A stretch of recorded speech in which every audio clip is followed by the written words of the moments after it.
Hello student, welcome back to my YouTube channel. दोस्तों, online mobile school पर आप सभी विद्यार्थियों का तहे दिल से स्वागत है। जितने बच्चे क्लास 10 के हैं और 2025 की बोर्ड परीक्षा देने वाले हैं, इस बार बोर्ड परीक्षा की स्कीम आ गई है जो 24 फरवरी को आपका हिंदी का पेपर है। तो उनके लिए वीडियो सबसे ज़्यादा इंपॉर्टेंट। आज मैं आप लोगों का हिंदी का एक ऐसा वायरल पेपर बताऊँगा दोस्तों, 2025 का। आपको ये पेपर 100% बोर्ड परीक्षा में देखने को मिलेगा। आपको कोड सिर्फ ध्यान रखना है 801 AA। ये कोड आपको ध्यान रखना है, ये बहुत इंपॉर्टेंट, ये बहुत वायरल पेपर है दोस्तों, इस समय बहुत वायरल हो रहा है ये पेपर। आपको सिर्फ कोड ध्यान रखना है और ये 2025 का हिंदी का पेपर है दोस्तों। अगर आप 70 में से 70 नंबर लाना चाहते हैं, अगर आप 70 में से 70 नंबर लाना चाहते हैं तो आपको वीडियो को पूरा वॉच करना है और समझना है। मैं इस वीडियो में इस पेपर का पूरा सोल्यूशन बताऊँगा और इम्पॉर्टेंट है क्या चीज़ वो भी बताऊँगा, और क्या इसमें नहीं दिया है वो भी बताऊँगा। सबसे पहले आपको क्या करना है, परीक्षा देने जाना है तो आपको साथ में एडमिट कार्ड ले जाना है और सबसे पहले अपना अनुक्रमांक यहाँ भरिएगा और अपना नाम यहाँ करिएगा। यहाँ काट पीट नहीं करना है, बहुत अच्छे और सुंदर अक्षरों में आपको यहाँ लिखना है। उसके बाद आपको दिया होगा यानी पेपर को, ये पूरे पेपर को सॉल्व करने के लिए आपको समय जो दिया होगा 3 घंटे 15 मिनट का दिया होगा और पूरा कितने नंबर का होगा तो 70 नंबर का होगा। आपको ये ध्यान रखना है। और जो शुरुआत में यानी 3 घंटे 15 मिनट होता है, आपको एक ये उसके नीचे देखिएगा, आपको दिया होगा निर्देश। ये जो आपको 15 मिनट देता है निर्देश पढ़ने के लिए देता है। इसमें सीधा पहला ही निर्देश बोला है कि प्रारंभ के 15 मिनट परीक्षार्थियों को प्रश्न पत्र पढ़ने के लिए निर्धारित है। यानी 3 घंटे 15 मिनट का आपका जो समय मिलेगा बोर्ड परीक्षा कॉपी लिखने के लिए, उसमें आपको 15 मिनट पेपर को पढ़ने समझने के लिए होता है और 3 घंटे आपको पेपर सॉल्व करने यानी कॉपी आपको लिखने के लिए समय दिया जाता है। तो आपके लिए पहला ही सबसे ज़्यादा इंपॉर्टेंट निर्देश बोला है कि 3 घंटे में आपको पेपर सॉल्व करना है और जो 15 मिनट है ये आपको प्रश्न पत्र यानी क्वेश्चन पेपर पढ़ने के लिए निर्धारित है। दूसरा निर्देश बोला है कि सभी प्रश्न अनिवार्य हैं, यानी इसमें जितने भी प्रश्न हो आपको सभी प्रश्न करने हैं, इसमें एक भी प्रश्न आपको छोड़ना नहीं है। और इसमें क्या है, ऑप्शन में दे देता है अथवा करके, आपको ये प्रश्न नहीं आ रहा है तो ये आपको सॉल्व करना है। दोस्तों, लास्ट तक बने रहिए। अगर आपको 70 में से 70 नंबर लाना है मेरे प्यारे बच्चों, अगर आपको 70 नंबर लाना है तो आपको वीडियो को लास्ट तक वॉच करनी है और वीडियो को कमेंट करके बताइए कि कैसा लगा है। थर्ड जो निर्देश दिया है यह प्रश्न पत्र 2 खंडों यानी खंड आ तथा खंड बा में क्या है, विभक्त है यानी विभाजित है। और फोर्थ निर्देश बोला है खंड आ में 1 अंक के 20 बहुविकल्पीय प्रश्न, यानी खंड आ में 20 बहुविकल्पीय प्रश्न हैं जिनके सही उत्तर OMR पत्रक पर नीले अथवा काले बॉल कलम से सही विकल्प वाले गोले को पूर्ण रूप से काला कर चिन्हित करना है। आपको 20 बहुविकल्पीय प्रश्न पहले ही पूछेगा, उसमें आपको MR उत्तर पत्र पर यानी क्वेश्चन यानी आंसर सीट पर आपको गोला बनाना है सही विकल्प वाले पर। उसके बाद पांचवा जो बोला है वो बोला है खंड आ के प्रत्येक प्रश्न का निर्देश पढ़कर केवल प्रदत्त, यानी आपको निर्देश पढ़ना है, क्वेश्चन पेपर पढ़ना है 20 का, और जो MR सीट पर ही उत्तर दें।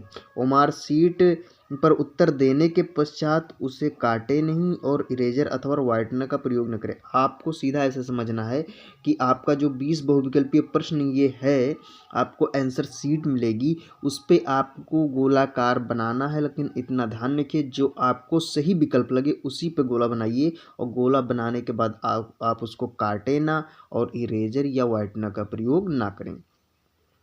फिर छठवां पॉइंट दिया है कि प्रश्न के अंक उसके सम्मुख अंकित हैं, यानी जितने नंबर का वो प्रश्न होगा उसके सम्मुख अंकित हैं। और सातवां दिया खंड बा में 50 अंक के ऋणात्मक प्रश्न हैं, यानी 20 अंक का जो आपका होगा वो विकल्पीय होगा और 50 नंबर का जो प्रश्न हो वो आपको लिखना हो, ऋणात्मक है। खंड बा में सभी प्रश्न उत्तरों के साथ ही करें, यानी सभी प्रश्नों के उत्तर एक ही साथ करें, आपको इतना ध्यान रखना है। उसके बाद है निर्देश बोला है प्रथम प्रश्न से प्रारंभ करिए तथा अंतिम प्रश्न करते जाइए, जो प्रश्न न आता हो उस पर समय नष्ट न कीजिए। ये सबसे ज़्यादा इंपॉर्टेंट है। आपको निर्देश इसीलिए पढ़ने के लिए जाता है कि आप समझिए आपको करना क्या है, क्योंकि आप हाई स्कूल के हैं, फर्स्ट पेपर है, आप समझ नहीं पाएंगे क्या करना है क्या नहीं करना है। तो निर्देश पढ़ना आपके लिए बहुत ज़रूरी है, आप ये इतना ध्यान रखिए। तो इतना ध्यान रखिए। अब आपका आ जाता है पेपर सॉल्व करने, यानी आपका लिखने का है। तो खंड आ गया और खंड आ में क्या बताया था वो बहुविकल्पीय प्रश्न है। तो चलिए सॉल्व करते हैं। बहुत इंपॉर्टेंट वायरल पेपर है दोस्तों, तो आपको इस पर जरूर ध्यान रखना है कि इसका है क्या। तो सबसे पहला क्वेश्चन पूछा है, निम्न में से शुक्ल युग के लेखक हैं, तो इसका राइट आंसर हो जाएगा ऑप्शन बी मुंशी प्रेमचंद। मुंशी प्रेमचंद क्या है, तो शुक्ल युग के लेखक हैं। दोस्तों मैं इसमें जो राइट आंसर होगा उसी को बताऊंगा और बाकी विस्तार से कुछ बताने वाला नहीं हूँ, क्योंकि ये बहुत इंपॉर्टेंट वायरल पेपर है, आपको बहुत कम समय में सॉल्व करना है, समझना है। तो चलिए नेक्स्ट क्वेश्चन देखते हैं। दूसरा क्वेश्चन है, कफन व पूस की रात कहानी के लेखक कौन है, तो इसका भी राइट आंसर हो जाएगा ऑप्शन बी मुंशी प्रेमचंद। मुंशी प्रेमचंद जी कफन एवं पूस की रात की कहानी के लेखक हैं। थर्ड क्वेश्चन है, सिंदूर की होली के नाटककार है। सिंदूर की होली के नाटककार हैं, तो इसका राइट आंसर हो जाएगा ऑप्शन सी लक्ष्मी नारायण मिश्र। इसका क्या राइट आंसर हो जाएगा, तो ऑप्शन सी सिंदूर की होली के नाटककार कौन है, तो लक्ष्मी नारायण मिश्र हैं। आपको यह ध्यान रखना है। फिर चौथा प्रश्न है, यानी रूस में 25 मास यानी महीना यात्रावृत्त के लेखक हैं, तो इसका राइट आंसर हो जाएगा ऑप्शन सी रामवृक्ष बेनीपुरी। क्या है, तो ऑप्शन सी रामवृक्ष बेनीपुरी, ये आपको ध्यान रखना है। पांचवा प्रश्न है, ये सब इंपॉर्टेंट प्रश्न है, ये वायरल पेपर है दोस्तों, ये आपको प्रश्न 100% बोर्ड परीक्षा में देखने को मिलेगा। 100% आपको बोर्ड परीक्षा में देखने को मिलेगा, तो आपको ये इसको जरूर पूरा सॉल्व करना है। पेपर को आँख में दिमाग में बैठा लीजिए, फिट कर लीजिए कि आपको यही क्वेश्चन पेपर में देखने को मिलेंगे। तो पांचवा प्रश्न है, बाजे पायलिया के घुंघरू के लेखक कौन है, तो इसका राइट आंसर हो जाएगा ऑप्शन ए कन्हैयालाल मिश्र प्रभाकर। कौन है, तो कन्हैयालाल मिश्र प्रभाकर जी हैं। छठवां, रीत काल को अलंकृत काल किस विद्वान ने कहा है, तो इसका राइट आंसर हो जाएगा ऑप्शन बी मिश्र बंधु जी ने कहा है। किसने कहा है, तो मिश्र बंधु जी ने रीत काल को अलंकृत काल कहा है। सातवां प्रश्न है, निम्नलिखित में से कौन सी कृति रीतकालीन कवि देव की नहीं है। अब आपको बताना है कि जो रीतकाल के लेखक हैं देव, उनकी रीतकालीन कौन सी रचना नहीं, तो आपका राइट आंसर हो जाएगा ऑप्शन ए कवि प्रिया। कवि प्रिया देव की रचना रीतकालीन नहीं है। फिर आठवां प्रश्न है, द्विवेदी युग की विशेषता प्रवृत्ति, यानी विशेषता क्या है, प्रवृत्ति क्या है, तो आपका राइट आंसर हो जाएगा, इसका राइट आंसर हो जाएगा ऑप्शन ए इतिवृत्तात्मकता। इति वृत्तात्मकता आपका राइट आंसर हो जाएगा ऑप्शन ए। फिर 9वां प्रश्न है, 1943 में प्रकाशित तार सप्तक का संपादन किसने किया, तो इसका राइट आंसर हो जाएगा ऑप्शन बी सच्चिदानंद हीरानंद वात्स्यायन अज्ञेय। इनका नाम बहुत बड़ा है, कभी कभी आपको ऑप्शन में देगा सिर्फ अज्ञेय दे देगा, तो आपको कंफ्यूज नहीं होना है, ये आप ध्यान रखिए, अज्ञेय ही दे देगा तो आपको कंफ्यूज नहीं होगा, लेकिन इनका पूरा नाम है सच्चिदानंद हीरानंद वात्स्यायन अज्ञेय। ये तार सप्तक के संपादन इन्होंने ही किया था। अब 10वां प्रश्न है, राम की शक्ति पूजा तथा कुरमुक्ता की रचना किसने की है, तो इसका राइट आंसर हो जाएगा ऑप्शन ए सूर्यकांत त्रिपाठी निराला। 10वां का राइट आंसर हो जाएगा ऑप्शन ए सूर्यकांत त्रिपाठी निराला। आपको ये ध्यान रखना है। 11वां प्रश्न, अब दोस्तों आपको ध्यान रखना है, जो 10 प्रश्न पूछा है ये 5 प्रश्न गद्य के हैं, 5 प्रश्न पद्य के हैं, और जो 11 से 20 नंबर क्वेश्चन पूछेगा आपका हिंदी व्याकरण का पूछेगा, क्योंकि अब व्याकरण आपको बोर्ड परीक्षा में लिखना नहीं होता है, बहुविकल्पीय में बताना होता है। तो पहले ही 11 प्रश्न पूछा है, बुरे समय को देख कर गंजे तू क्या रोए, किसी भी हालत में तेरा बाल न बाका होए, तो ये आपको बताना है कि इसका राइट आंसर क्या होगा। तो आपको ध्यान रखना है, इसका राइट आंसर हो जाएगा आपको 11वां का ऑप्शन डी हासरस। क्या है, बुरे समय को देखकर गंजे तू क्यों रोए, किसी भी हालत में तेरा बाल बाका न होए, यहाँ आपको ध्यान रखना, ऑप्शन डी हासरस है। उस काल को मारे क्रोध के तन कांपने उनका लगा, मानो हवा के बेग से सोता हुआ सागर जगा। उपयुक्त रेखांकित पंक्ति में कौन सा अलंकार है आपको, तो मानो लिखा है, तो आपको सीधा समझ जाना ऑप्शन सी उत्प्रेक्षा अलंकार है। दोस्तों मैं अभी कुछ दिन पहले ही वीडियो में बताया है अलंकार की परिभाषा, तो उसमें उत्प्रेक्षा की बताया कुछ वाचक शब्द हैं, तो आपको जरूर ध्यान रखना है, जैसे मानो है, जानो है, मनहू है, जनहू है, जनू है, मनु है, ये जितने आपको दिखें कहीं भी दिख लें तो आपको समझ जाना है कि उत्प्रेक्षा अलंकार है। 13वां प्रश्न है, नील सुरहुरु श्याम तरुण अरुण बाजिन नयन करहूं सो मम उर्धाम सदा क्षीर सागर सेन। उपयुक्त पंथ में छंद है, आपको इसमें छंद बताना है, कौन सा छंद है। तो इसका राइट आंसर हो जाएगा ऑप्शन ए सोरठा। क्या है? सोरठा है।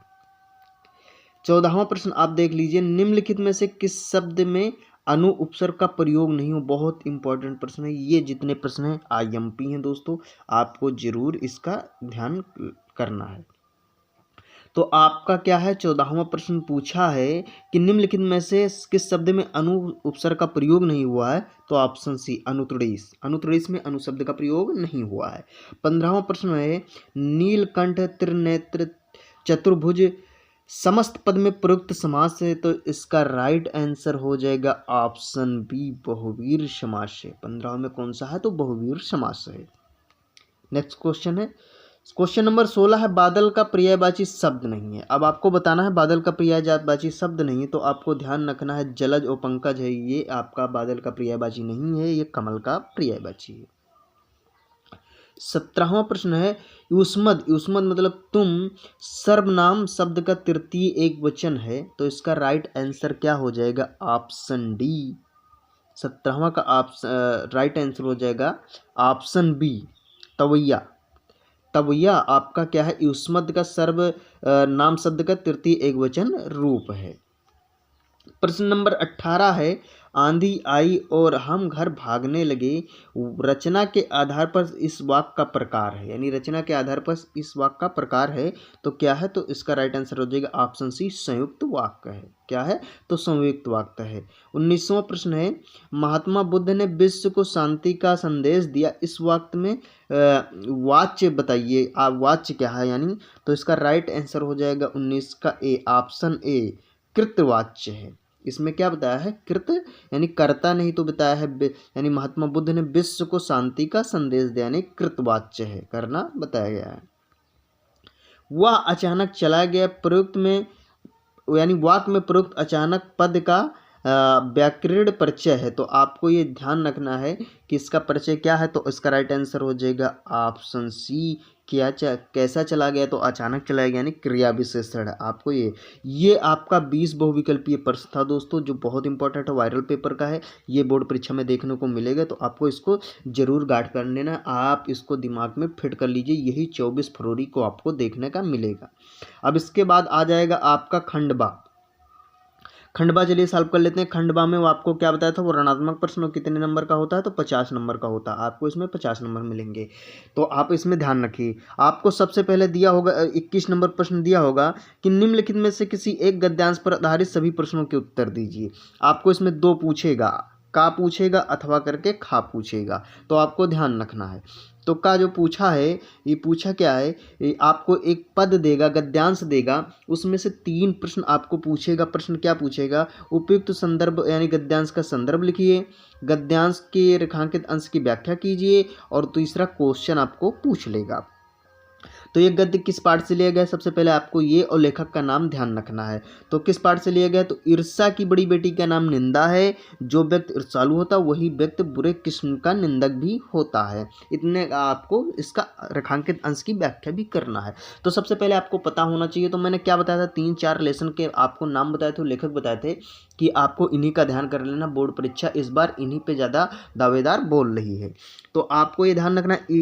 इसका लेखक यानी इस पार्ट का नाम आपको ध्यान रखना है। तो इस पार्ट का नाम आपको लिखना है ईर्ष्या तू न गई मेरे मन से, और इसके जो लेखक हैं वो रामधारी सिंह दिनकर हैं। कौन है? तो रामधारी सिंह दिनकर हैं। अब कभी कभी लिख देता है संदर्भ लिखिए, कभी कभी लिख देता है पाठ और लेखक का नाम लिखिए। तो सबसे पहले आप ऐसे ही लिखना है कि प्रस्तुत गद्यांश हमारी पाठ पुस्तक हिंदी के काव्य यानी गद्य खंड में संकलित ईर्ष्या तू न गई मेरे मन से पाठ से उद्धृत है, और इसके जो लेखक हैं वो कौन है? तो रामधारी सिंह दिनकर जी हैं। अब आपको इसकी व्याख्या भी कर देनी है। और तीसरा प्रश्न जो पूछा है, ईर्ष्यालु व्यक्ति दूसरों की निंदा क्यों करता, आपको इसका जवाब दे देना है। और ये क्या है, आपका 6 नंबर कंप्लीट हो जाएगा। बहुत आसान और बहुत सरल शब्दों में आपको सटीक जवाब देना है, इससे कोई घबराना नहीं। बहुत लोग क्या होते हैं, इसी में से घबरा जाते हैं, कर देते हैं, उनको ध्यान नहीं रहता। ऐसा कुछ नहीं करना। अगर आपको 70 नंबर लाना है तो आपको वीडियो को पूरा वॉच करिए और मेरे प्लेलिस्ट में जाइए, देखिए व्याख्या करने का तरीका मैंने बताया कि गद्यांश और पद्यांश की व्याख्या कैसे करें। अब आपको अगर मान लिए कि बोर्ड परीक्षा में ये नहीं आता है तो आप खा वाला ऑप्शन देखिए। अब ये क्या, खा में क्या दिया, कुसंग का ज्वर सबसे भयानक होता है या केवल नीति और बुद्धि का नाश नहीं करता बल्कि बुद्धि का भी क्षय करता है। अब इसमें भी आपको सेम क्वेश्चन देखने को मिलेंगे। संदर्भ लिखना है, व्याख्या लिखना है और एक क्वेश्चन पूछेगा जो कुसंग की तुलना किससे की गई है। अब आपको ये ध्यान रखना है। तो इसमें भी आपको 6 नंबर का है। अब दोनों में से एक करना है, जो आपको आ रहा है अच्छे से वही आपको करना है। उसके बाद प्रश्न नंबर 22 है, निम्नलिखित में से किसी एक, क्या है, निम्नलिखित में से किसी एक पद्यांश पर आधारित सभी प्रश्नों के उत्तर दीजिए। ये भी सेम वैसे ही 6 नंबर का है दोस्तों। ये जो गद्य और पद्य हैं जो 12 नंबर के आपको आसानी से मिल जाएंगे। बस आपको घबराना नहीं है, इसको सॉल्व करने का तरीका आपको पता होना चाहिए। इसमें भी 2 पूछेगा, आपका का पूछेगा और खा पूछेगा। तो आपको ये ध्यान रखना है, सबसे पहले आपको जो आता हो उसी को लिखना है। क्या लिखना है, 22 नंबर में अगर आपको ये नहीं आता है तो सबसे पहले आप इसको लिखिए, इसको छोड़ दीजिए। अगर आपको ये आता है, ये भी आता है, तो सबसे पहले आप ये लिखिए। इतना आपको ध्यान रहना चाहिए। चा नहीं मैं सुरबाला के गहनों में गूथा जाऊं, चा नहीं प्रेमी माला में बिंद प्यारी को ललचाऊं, चा नहीं सम्राटों के सौ पे हे हर डाला जाऊं, चा नहीं देवों के सिर पर चढ़ूं, भाग पर इठलाऊं, तोड़ मुझे तोड़ लेना बलमानी, उस पथ में देना फेंक, मात्र मुंह पर शीश चढ़ा जिस पर जाऊं वीर अनेक। बहुत अच्छी और बहुत इंपॉर्टेंट है ये दोस्तों। ये इस बार परीक्षा में बहुत IMP है, इसीलिए बोर्ड परीक्षा वायरल पेपर है दोस्तों। ये पेपर वायरल हो गया है। अब आपको ध्यान रखना, इसको पूरा सॉल्व करने का आपको आ जाना चाहिए, रट जाना चाहिए आपको पेपर की बोर्ड परीक्षा में आपको आ जाए तो आप 70 में से 70 एकदम बहुत अच्छे तरीके से ला सको। तो ये आपको ध्यान रखना है। तो ये किस पार्ट से लिया गया है, तो ये लिया गया पुष्प की अभिलाषा की लेसन से, और इसके जो लेखक हैं वो माखनलाल चतुर्वेदी जी हैं। मैंने संदर्भ लिखना बता दिया कैसे आपको लिखना है, अब आपको ध्यान रखना है। सेकंड फिर देख लेते हैं, मान लो आपको ये नहीं आ रहा हो, अगर आप ये जानते हो तो इसका कैसे लिखना है। तो ऊधो जहूँ तुम ही हम जाने, श्याम तुम ही हाँ हो को नहीं पठयो, तुम हो बीच भुलाने। ये जो आपका लेसन यानी जो लिया गया है, सूर श्याम जब तुम ही पठयो तब न कहूँ मुस्काने। आपको ध्यान रखना, यहीं से पकड़ लेना है कि इसके जो कवि हैं कौन से हैं, तो सूरदास जी हैं। और किस पार्ट से लिया गया है, तो पद नामक पार्ट से लिया गया। आपको ये ध्यान रखना है। ये आपका इम्पॉर्टेंट था, मैं बता दिया हूँ। अगर आप इसका पूरा सॉल्यूशन चाहिए, व्याख्या चाहिए कैसे लिखना है, तो आप कमेंट करके बताइए। मैं इस पेपर का पूरा सॉल्यूशन लेकर आऊँगा और बहुत आसान सरल शब्दों में, जो आपको 70 में से 70 लाने में फुल मदद करेगा। अब इसके बाद देखेंगे, अब इसके बाद प्रश्न नंबर 23 पूछेगा कि नीचे दिए गए संस्कृत गद्यांश में से किसी एक का संदर्भ सहित हिंदी में अनुवाद कीजिए। इसमें आपको 5 नंबर का पूछते हैं और 5 नंबर का इसमें श्लोक का पूछता है, यानी 10 नंबर संस्कृत में आपको अनुवाद करना है। 10 नंबर बहुत आसानी से मिल जाएगा। 4 नंबर तो आपको समझ लिए संदर्भ से मिल गए और 6 नंबर जो आपको होंगे हिंदी अनुवाद से मिल गए। तो कैसे लिखना है, सबसे पहले देखेंगे। इसमें भी ऑप्शन 2 दिया होगा, 2 में से आपको एक करना है जो आपको आता हो। तो सबसे पहले फर्स्ट प्योरिटी आपका रहेगी कि जो आपको आता हो फर्स्ट वही लिखना है। तो वाराणस्य प्राचीन काला देव गेहे गेहे विद्या दिव्यम ज्योति धोतते। तो ये जो लिया गया है आपको ध्यान रखना, वाराणसी नामक पाठ से लिया गया है।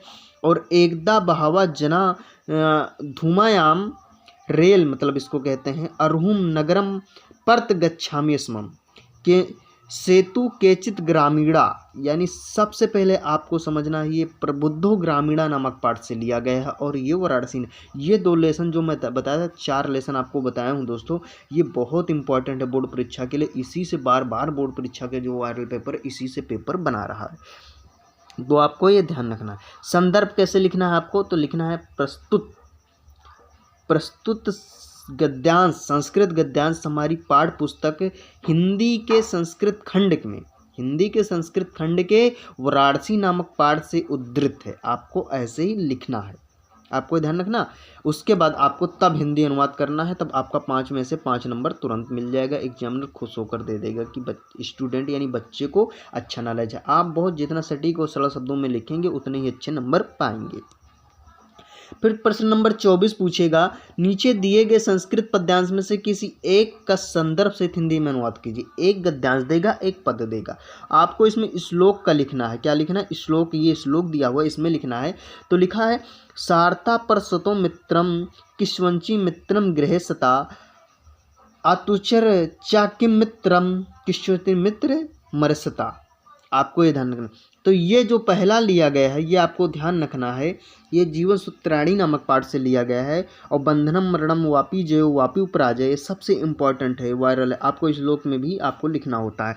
तो ये आपको ध्यान रखना है। बीरा बीरेड़ पूजते नामक पाठ से लिया गया है। ये लिया गया है जीवन सूत्राणी नामक पाठ से, और ये लिया गया है बीरा बीरेड़ नाम पूजते नामक पाठ से लिया गया है। आपको दोनों में से सिर्फ एक का लिखना है। एक या तो इसका लिख दीजिए और या इसका लिख दीजिए, और आपका क्या होगा, 5 नंबर आपका कंफर्म हो जाएगा। सिर्फ इतना का ही लिखना है। उसके बाद आपको लिखना है, प्रश्न नंबर 25 पूछेगा, अपने पठित काव्यखंड के आधार पर निम्नलिखित प्रश्नों में से किसी एक का उत्तर दीजिए। आपको इसमें कम से कम 10 प्रश्न पूछेगा। का है, खा है, ये आपको ध्यान रखना है। ये खंड काव्य है, आपको इसमें से एक ही लिखना है।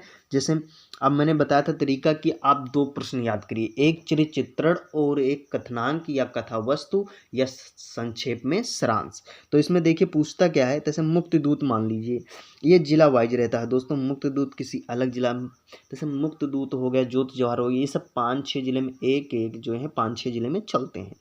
तो मुक्त दूत पूछा क्या, खंड काव्य के आधार पर महात्मा गांधी का चरित्र चित्रण लिखिए या खंड काव्य के द्वितीय सर्ग का सारांश। मैंने क्या बताया कि आपको 2 ही प्रश्न पढ़ने हैं, या इसमें भी देख लीजिए, जो जवाहर खंड काव्य की कथा वस्तु संक्षेप में लिखिए या जवाहरलाल नेहरू के चरित्र चित्रण लिखिए।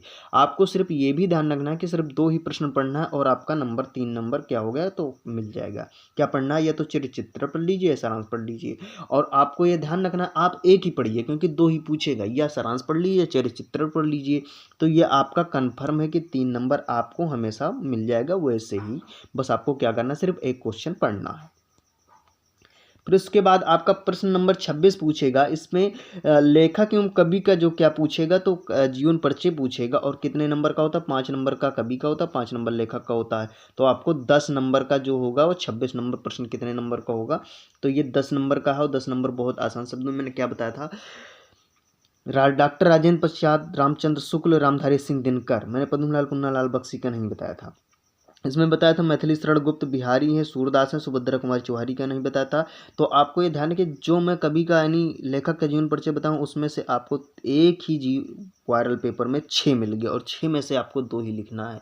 एक लेखक का लिखना है, एक कवि का लिखना है। तो आप ये ध्यान रखें, मैं जो बताता हूँ बहुत इंपॉर्टेंट रहते हैं दोस्तों, आपको ये जरूर ध्यान हल्के में मत लेना है। तो इसमें 26 नंबर पूछा, किसी एक लेखक में जीवन परिचय देते हैं उनकी एक रचना का उल्लेख कीजिए। तो आप डॉक्टर राजेंद्र प्रसाद का लिख सकते हैं, रामचंद्र शुक्ल का लिख सकते हैं, पद्मलाल पुन्नालाल बख्शी का और रामधारी सिंह दिनकर का। चारों में से आपको एक ही लिखना है। अगर इनका जीवन परिचय आपको नहीं आता है दोस्तों, तो हमारे चैनल के प्ले लिस्ट में जाइए, वहाँ जीवन परिचय में आप देखिए, आपका 5 नंबर लिखने का तरीका पता हो जाएगा। आपको याद नहीं करना होगा, ये मैं गारंटी कहता हूँ। उसके बाद आपको लिखना है, कवियों में से किसी एक का कवि का जीवन परिचय देते हैं उनके प्रमुख रचना का उल्लेख कीजिए। मैथिली शरण गुप्त हैं, बिहारी लाल हैं, महाकवि सूरदास हैं, सुभद्रा कुमारी चौहान हैं। आपको इनमें से एक का लिखना है, और इनका जीवन परिचय आपको नहीं याद है तो मैं जो बता रहा हूँ 7 शब्दों में आपको याद होगा इनका जीवन परिचय। मैं जो ट्रिक वहाँ बताया हूँ आप जाके वीडियो देख लीजिए।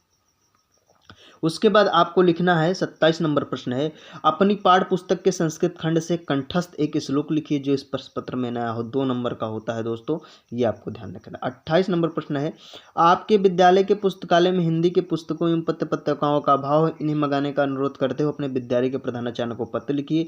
या यह ना लिख पाते हो तो आपको ये लिखना अथवा करके अखिल भारतीय वाद विवाद प्रतियोगिता में प्रथम पुरस्कार विजेता मित्र को एक बधाई पत्र लिखिए।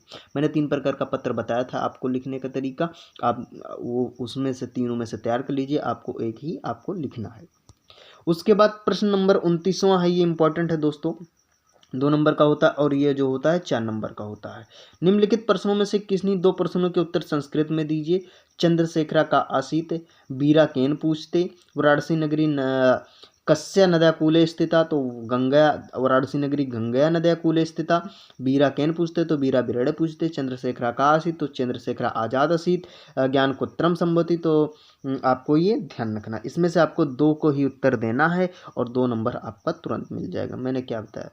और उसके बाद जो इम्पोर्टेंट है, आपका जो 7 नंबर का प्रश्न पूछेगा वो आपको निबंध लिखना है। और निबंध क्या है, सड़क सुरक्षा जीवन रक्षा, मेरे सपनों का भारत, जल है तो कल है, सांप्रदायिकता एक अभिशाप, जीवन में कंप्यूटर का महत्व। इसमें आप, ये आपका हिंदी का जो वायरल पेपर था मैंने बता दिया। अगर आपको 70 में से 70 नंबर लाना है तो वीडियो को लाइक और कमेंट करके बताइए कि इसका फुल सोल्यूशन चाहिए सर जी। मैं इसका फुल सोल्यूशन लेकर आऊँगा, बहुत आसान और सरल शब्दों में लिख के। बस आपको उसको क्या करना है, देख लेना है और आपका 70 नंबर बोर्ड परीक्षा में मिलेगा। ये एक बार ये कोड जरूर ध्यान रखना, 801 AA। ये आपको बोर्ड परीक्षा 2025 में देखने को मिलेगा 24 फरवरी को। यही पेपर वायरल है दोस्तों, कमेंट करके जरूर बताइएगा।